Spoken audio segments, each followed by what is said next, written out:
സാംസ്കാരിക ദേശീയത വക്താക്കളായിട്ടുള്ള BJP-ക്കാർ ഇപ്പോൾ രാജ്യത്ത് ചെയ്തുകൊണ്ടിരിക്കുന്ന എന്താണ്? ഭഗവാൻ ശ്രീരാമന്റെ പേര് പറഞ്ഞുകൊണ്ട് നിർമ്മിച്ച ശ്രീരാമക്ഷേത്രത്തിൽ ഭക്തർ നിക്ഷേപിച്ച നാണയത്തുട്ടുകൾ വരെ അടിച്ചു മാറ്റുന്ന നിലയിലേക്ക് ഈ രാജ്യത്ത് BJP പോയിരിക്കുന്നു എന്നുള്ളത് നമ്മൾ കാണുന്നു.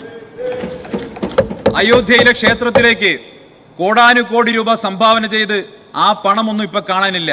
അതെല്ലാം BJP-യുടെയും വിശ്വ ഹിന്ദു പരിഷത്തിന്റെയും നേതാക്കന്മാർ അവിടുന്ന് മോഷ്ടിച്ചെടുത്തു എന്ന വാർത്തയാണ് പുറത്തു വരുന്നത്. ഞാൻ നേരത്തെയും ഈ സഭയിൽ പറഞ്ഞിട്ടതാണ്, വിശ്വാസം എന്നുള്ളത് BJP-ക്ക് കേവലമായിട്ടുള്ള പൊളിറ്റിക്കൽ ടൂൾ മാത്രമാണ്. ശബരിമലയിൽ സ്വർണ്ണക്കൊള്ള നടത്തിയ ഇടതുപക്ഷവും അയോധ്യയിലെ ശ്രീരാമക്ഷേത്രത്തിൽ നിന്ന് പണം മോഷ്ടിച്ച BJP-യും തമ്മിൽ എന്ത് മാറ്റമാണുള്ളത് എന്ന് ചോദിക്കാൻ ഞാൻ ആഗ്രഹിക്കുകയാണ്. വാസ്തവത്തിൽ പത്മരാജന്റെ പഴയൊരു സിനിമയുണ്ട് മാഡം, സീസൺ എന്നാണ് ആ സിനിമയുടെ പേര്. ആ സിനിമയിൽ ഒടൂർ ഉണ്ണികൃഷ്ണൻ ഒരു മോഷ്ടാവാണ്. ജയിലിനകത്ത് വെച്ച് മോഹൻലാലിന്റെ കഥാപാത്രം, മോഷ്ടാവായിട്ടുള്ള ഒടൂർ ഉണ്ണികൃഷ്ണന്റെ കഥാപാത്രം തിരുമേനിയോട് ചോദിക്കുന്നുണ്ട് എന്ത് കുറ്റത്തിനാണ് ജയിൽ വന്നത്. അപ്പൊ പറയുന്നുണ്ട് വിഗ്രഹമോഷണത്തിനാണ്.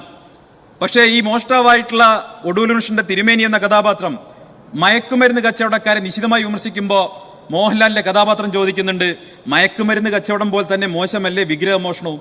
അപ്പൊ തിരുമേനി പറയാണ് ഭഗവാന്റെ വിഗ്രഹമല്ലേ, അത് മോഷ്ടിച്ചു എന്നൊക്കെ പറയാൻ പാടുണ്ടോ, അതൊരു കുറ്റമാണോ എന്ന് ചോദിക്കുക.